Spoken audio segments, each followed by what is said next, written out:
আমরা তো আর আওয়ামী লীগ হতে পারবো না, হতেও চাই না। আওয়ামী লীগের দেখেন, তাদের কোনো অনুশোচনা নাই। এত অন্যায়, অবিচার, খুন, গুম, মানি লন্ডারিং, হত্যা, নির্যাতন, আয়নাঘর, এতে তারা কোনো লজ্জাবোধ করে না তো। আবার বলে যে ডিসেম্বর মাসে আসেন, দেশে এসে পদার্পণ করবেন। আমরা অপেক্ষা করে আছি, আসেন দেশে। দেশে আছেন, দেখা হবে ইনশাল্লাহ রাজপথে। 27 বছর বয়সে মুক্তিযুদ্ধ করেছি, এখন 82 বছর বয়সে আরেকটা করব বাংলাদেশের জন্য। বাংলাদেশের জনগণের শাসন, গণতন্ত্র চিরস্থায়ী করে যাব আমরা। রক্ত দিয়েছি এই দেশের জন্য, যুদ্ধে আহত হয়েছিলাম 1971 সালে। এই ধরনের বাংলাদেশ দেখার জন্য নয়। ইনশাল্লাহ জুলাইয়ের যে ইতিহাস, গৌরবের ইতিহাস, পৃথিবীতে অনেক রাষ্ট্র আছে, তাদের এরকম নাগরিক নাই যে উদ্ধত সঙ্গীনের সামনে দুহাত তুলি আবু সাইদের মতো দাঁড়াতে পারবে। কোন জাতি এত সাহসী? আমরা সেই জাতি, তাদেরকে নিয়ে আমরা গর্ববোধ করি। আপনারা যারা এখানে এসেছেন, জুলাই যোদ্ধারা, মন খারাপ করবেন না। যারা জীবন দিয়ে গেছে 71 সালে, তারাও কিছু পায় নাই।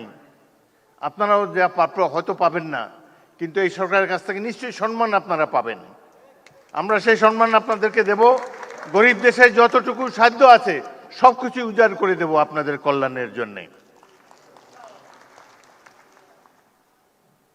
বাংলাদেশের এই সরকারের সবচাইতে গুরুত্বপূর্ণ কাজ, জুলাইতে যারা আত্মাহুতি দিয়েছে সেই সব পরিবারের রক্ষণাবেক্ষণ করা।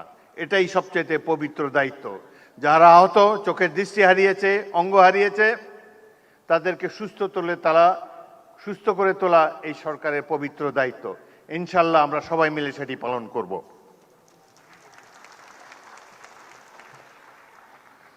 জুলাই গণঅভ্যুত্থান আমাদেরকে রাষ্ট্র পুনর্গঠনের সুযোগ এনে দিয়েছে। আমাদের লক্ষ্য হওয়া উচিত একটি গণতান্ত্রিক, ন্যায়ভিত্তিক, দুর্নীতিমুক্ত বাংলাদেশ, যেখানে প্রতিটি নাগরিক সমান অধিকার ও মর্যাদা পাবে।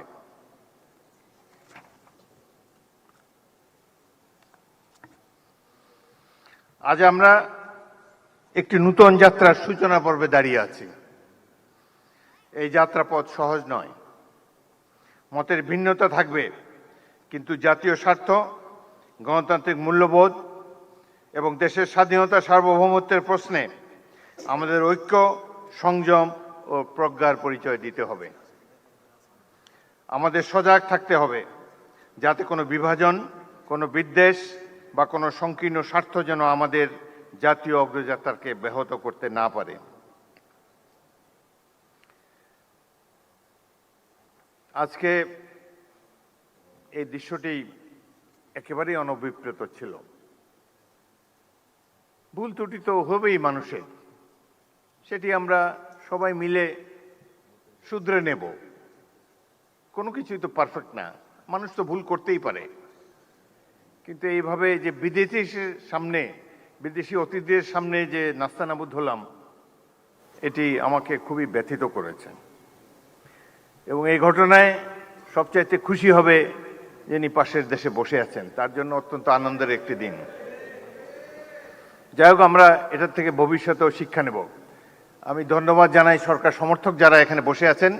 আপনারা যারা ধৈর্য ধরে রেখেছেন, কোনো পাল্টা কথাবার্তা বলেন নাই, সেই জন্য আপনাদেরকে ধন্যবাদ জানাই।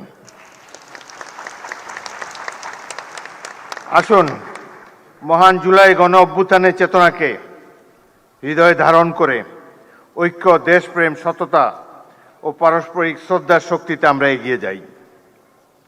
শহীদদের রক্তে অর্জিত এই নতুন সম্ভাবনাকে আমরা একটি বৈষম্যহীন, গণতান্ত্রিক, ন্যায়ভিত্তিক, মানবিক ও সুধী সমৃদ্ধ নতুন বাংলাদেশ নির্মাণের দৃঢ় অঙ্গীকারে রূপান্তরিত করি। 1971 মহান মুক্তিযুদ্ধ সংগঠিত হয়েছিল গণতন্ত্র প্রতিষ্ঠার জন্য। 71 এই জনযুদ্ধ ছিল গণতন্ত্র প্রতিষ্ঠার যুদ্ধ। একইভাবে জুলাইয়ের এই যুদ্ধ ছিল গণতন্ত্র প্রতিষ্ঠার জন্য। কেউ কেউকে বলতে শুনেছি, আমরা কি নির্বাচনের জন্য জীবন বিসর্জন দিয়েছি নাকি? নির্বাচন তো গণতন্ত্রের অনুষঙ্গ। এই দেশে যতদিন গণতন্ত্র থাকবে, সাধারণ মানুষের মত প্রকাশের স্বাধীনতা থাকবে, ততদিনই আমাদের স্বাধীনতা, সার্বভৌমত্ব অক্ষুণ্ণ থাকবে। সুতরাং গণতন্ত্র কোনো হেলাফেলার জিনিস নয়। যাদের জনগণের সামনে দাঁড়াবার শক্তি নাই, যাদের সেই অতীত নাই, জনগণ জনকল্যাণ যাদের মাথার মধ্যে নাই, তারা নানা ধরনের তত্ত্বে সমাবেশ ঘটাবে। অনেক কথা বলার ছিল, কিন্তু রাষ্ট্রপতি হিসাবে সব কথা বলা ঠিক না।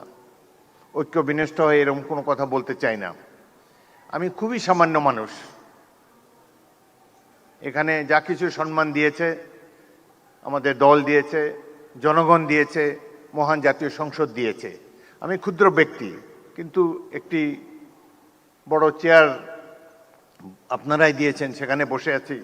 চেয়ারের মর্যাদা যাতে সবসময় থাকে, সেই জন্য, আমার জন্য নয়, চেয়ারের মর্যাদা রক্ষার জন্যে, বাংলাদেশের মর্যাদা রক্ষার জন্যে আমরা প্রত্যেকটি নাগরিক সচেতন থাকব, এই কামনা করে বিদায় নিচ্ছি। আপনাদের সবাইকে ধন্যবাদ। ধন্যবাদ মহামান্য রাষ্ট্রপতি।